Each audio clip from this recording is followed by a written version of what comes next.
Okay, so mag-file po tayo ng copyright dispute sa Facebook sa ginawang report nitong si Miss Dampel. Okay, ano pangalan niya? Si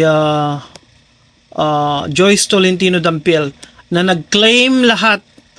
Claim niya yung ownership, copyright ownership over itong mga videos ni Alvin Aragon, particularly this one na parang nagda-drug siya, 'di ba? Yung parang simulation lang.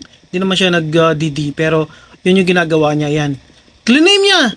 At hindi lang isang video ko yung na-report, hindi lang to. Actually, yung isa na dispute ko na and successfully disputed. Alright, so okay, we can actually submit a counter report sa isang copyright troll. So I honestly believe, sa tingin nyo ba, itong si Joyce Dampel, ito, siya yung may-ari ng Alvin Aragon video? Sa tingin nyo ba na itong taga Malabon City na si Joyce Tolentino Dampel, kakilala niya si Alvin Aragon? Base sa kanyang mga post dito, hindi niya kilala Sabi niya, last mo na yun, Alvin, please, napapagod na akong ipagtanggol ka. Okay, nagkataon lang na nag-blow up yung kanyang mga Alvin Aragon videos kasi pag napansin natin dito, halos wala siyang mga engagement prior to the Alvin Aragon. Nag-blow up lang since nag-upload siya ng mga Alvin Aragon. So, ang weird mo, parang di ako hindi mo kilala si Alvin Aragon. It's just that when you started posting yung mga ninakaw mong video na wala ka man lang inad no commentary, Miss Joyce Tolentino Dampel, alright? Inangkin mo na kasi nagbigay sa'yo ng engagement. You didn't even add any commentary para makapag-comply ka sa fair use doctrine. Alright? So yes, mga ka-netizen, you can actually use other people's videos as long as you added meaningful edits to it, like commentaries and opinion mo. Nag-add ka ng voice mo. Alright? Hindi lang yung isang boses, kumbaga all throughout. Yung ginawa nitong si Joyce Tolentino Dampel, wala. Wala siyang inad, kundi text lang. Ninakaw na nga niya, she's also blocking everyone on earth from using this particular video. Alright? Kasi ito yung, yan yun Ang sabi kasi dito, yung, if you're gonna click on the details, from 8 seconds to 33 seconds. So, yun. Yung part na yun. So, yan. From 8 seconds to 33. Yan yung kiniklaim ni Joyce Tolentino Dampel na pag-aari niya. So, we're gonna be disputing it. Sana magsilbing aral ito sa mga content creators sa Facebook na pag hindi sa inyo, wag naman kayo makapalang mukha na angkinin. 'Di ba? Ako malaking page to. I can actually claim anyone na nadidetect ng Facebook na ginagamit yung parts, pero hindi ko ginagawa kasi hindi naman akin yung mga yun. I just added my commentaries. So ang tindi mo talaga, ikaw na yung pinakamatindi. That's the reason why nag-add ako ng time dito and effort para i-call out ka at para warningan yung iba na wag nang gamitin yung Alvin Aragon kasi i-report ka ni Miss Joyce Tolentino Dampel. Ang tindi talaga niya. So yan, i-click nyo yan, i-continue nyo lang. Right? Sabi dito, avoiding issues with licensed music. Hindi naman licensed music yon.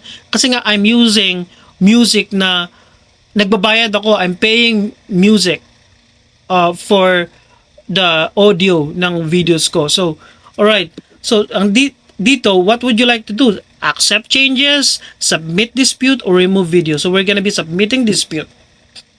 Alright? So, click nyo lang open form. At dito, itatype. Alright, may mga options dito. Original mo bang content yon? License ba? Public domain. So, click mo yung other. Kasi I'm claiming fair use. Or I'm otherwise allowed to use this content. Yung fair use, again, fair use doctrine allows anyone to use other people's videos online as long as you add your commentary, meaningful edits to it, may improvement. Alright? Hindi lang yung nag-add ka lang ng text kagaya ng ginawa ni Joyce Tolentino Dampil, sa inyo na. Hindi ganun yun. So, that's what we did. It's a mini documentary. Miss Joyce, panoorin mo yung video namin. It's a mini documentary. Ginamit lang namin yung ilang seconds ng video yung ninakaw mo. Alright? And we added commentaries all throughout. It's again a mini documentary. Okay, and this is not about politics kasi usually nagdedwell tayo sa politics. It's about anyone regardless of whether you're a DDS or loyalist or independent. So, sabi natin dito, I am filing a dispute over this copyright claim.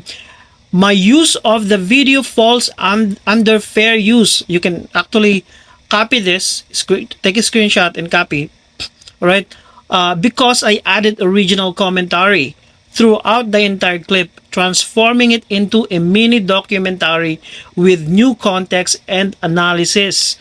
Additionally, the person claiming ownership, and we are reporting you now, Joyce Tolentino Dampil is not the actual copyright owner. The real copyright owner of the content is Mr. Alvin Aragon. This claim appears to be an attempt at copyright trolling. I'm reporting you for copyright trolling now, Ms. Dampil. And I request that the claim be removed. At sana may gawin sa'yo yung Facebook.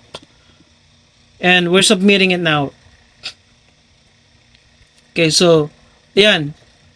So, actually, nag-message pa kami sa'yo.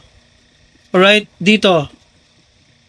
Okay, sabi natin, here, do you honestly own copyright to this clip?